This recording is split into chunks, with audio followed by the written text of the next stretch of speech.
This is a really interesting subject, an important one to do. Conversations around tougher sentencing for killer cyclists have been reignited after the family of a fatal victim of a cyclist has spoken out. This is the family of John Douglas, who died after suffering multiple injuries after colliding with a cyclist on a pavement. Well, they're calling on ministers to impose tougher laws. Sadly, other families of victims of fatal cycling accidents have long been fighting for justice. In July last year, Jim Blackwood was hit by an e-bike and later died in October due to health complications from the accident. His daughter Christine is here to tell us more. Christine, thank you, first and foremost. It's something that we've done on the show before. I think it's an area that undoubtedly needs highlighting. Tell us what you can tell us about your story, please. Dad was a fit, active, healthy 91-year-old. He went out to put the recycling out, and on his way back to the house, he was hit by an e-bike. Ended up with a bleed on the brain, damage to the artery to his left kidney. The following evening, he had a seizure and a heart attack.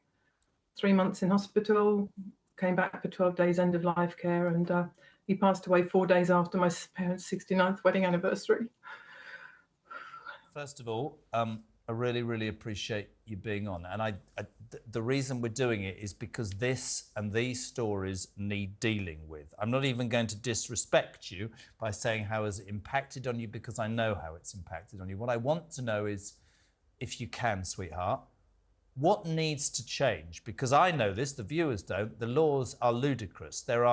Cyclists are not insured, they don't pay road tax, and people can be mown down, and that is fundamentally wrong. An electric bike can go at 30 miles an hour. Yeah.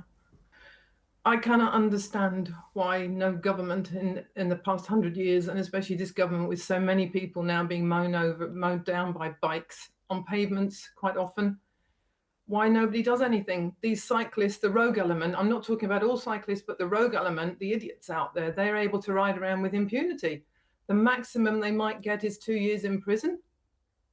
I don't find that's enough of a deterrent. They've upgraded car accidents and deaths from as a result of those up to life, possibility of life now. I don't think 2 years is a deterrent for cyclists.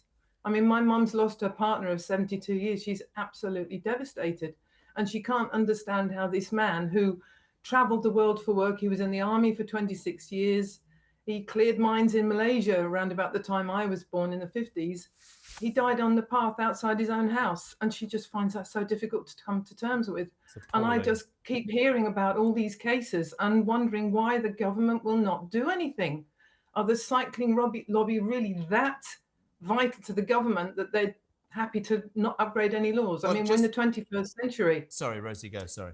Christine, hold right there. I think it'd be really good to kind of assess exactly what the law actually currently says. With us, joining this conversation now is lawyer and road safety activist Nick Freeman. Nick, thank you very much for joining us.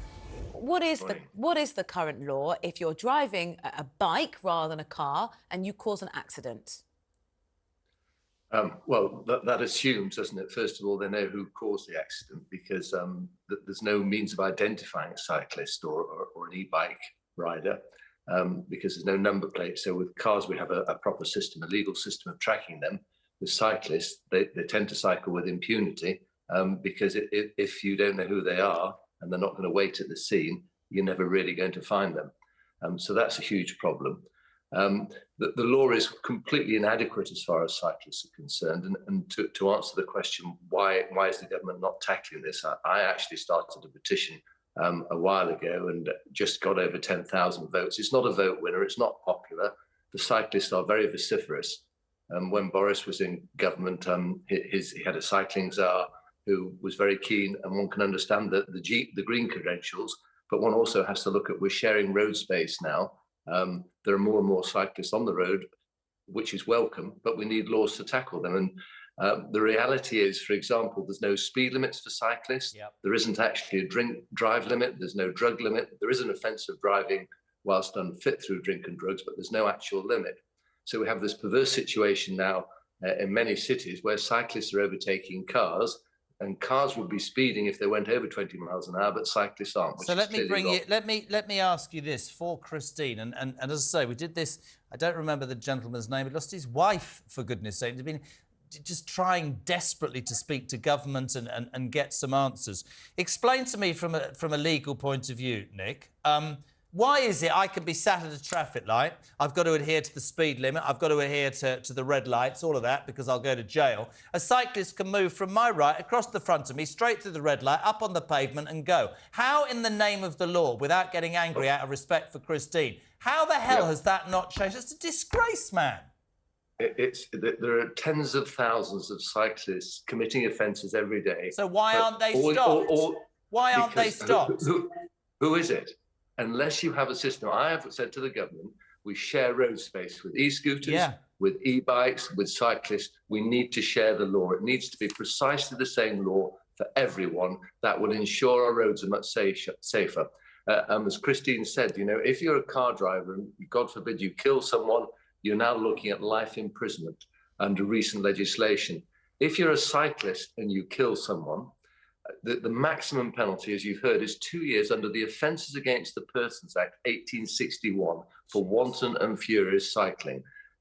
How much more does one need to hear for a government who says they're responsible, they're in concern with road safety, to actually grasp this nettle, get people involved who obviously have a huge input into how to make our roads safer and do the right thing? But it's not a vote winner, and I think they just see it as too complicated. The cyclists don't want it, and they think they can ignore it. But eventually, they're going to have to tackle it. Explain, Nick, what are some of the hurdles to being able to enact this? Is it that cyclists would need to have licences? What are the kind of more difficult things to get over? Well, the starting point for me is an identification plate, a registration plate on the back of a cycle and on an e-bike. Excuse me, that's my dog in the background. While your dog barks, let me just bring Christine back in. You quiet the dog up, it's like that viral thing. Christine, nobody seems to disagree with this archaic situation, and you lost your father. It was actually Matthew Briggs who was on our show, just been given the information, whose wife Kim was killed by a cyclist that had no front brakes. This killer got 10 months. What? I mean, interestingly, Nick... Hold on a sec, Nick, I'm speaking to Christine, sorry. Nick says it's not a vote winner, but that does nothing for people like you whose lives have been ripped to shreds. I mean, even the police are frustrated by this, to be honest with you. When this first happened to Dad, I was told that he'd probably be charged with manslaughter, the rider, if Dad died.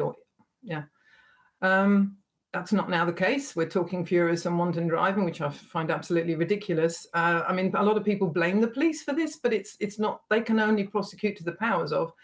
And actually, my partner had written to Helen Grant, MP for Maidstone, and she got a reply yesterday from Guy Opperman, the Minister for Roads and Local Transport. If I can just read a sentence here. Dangerous cycling is completely unacceptable and road safety continues to be a high priority for the department.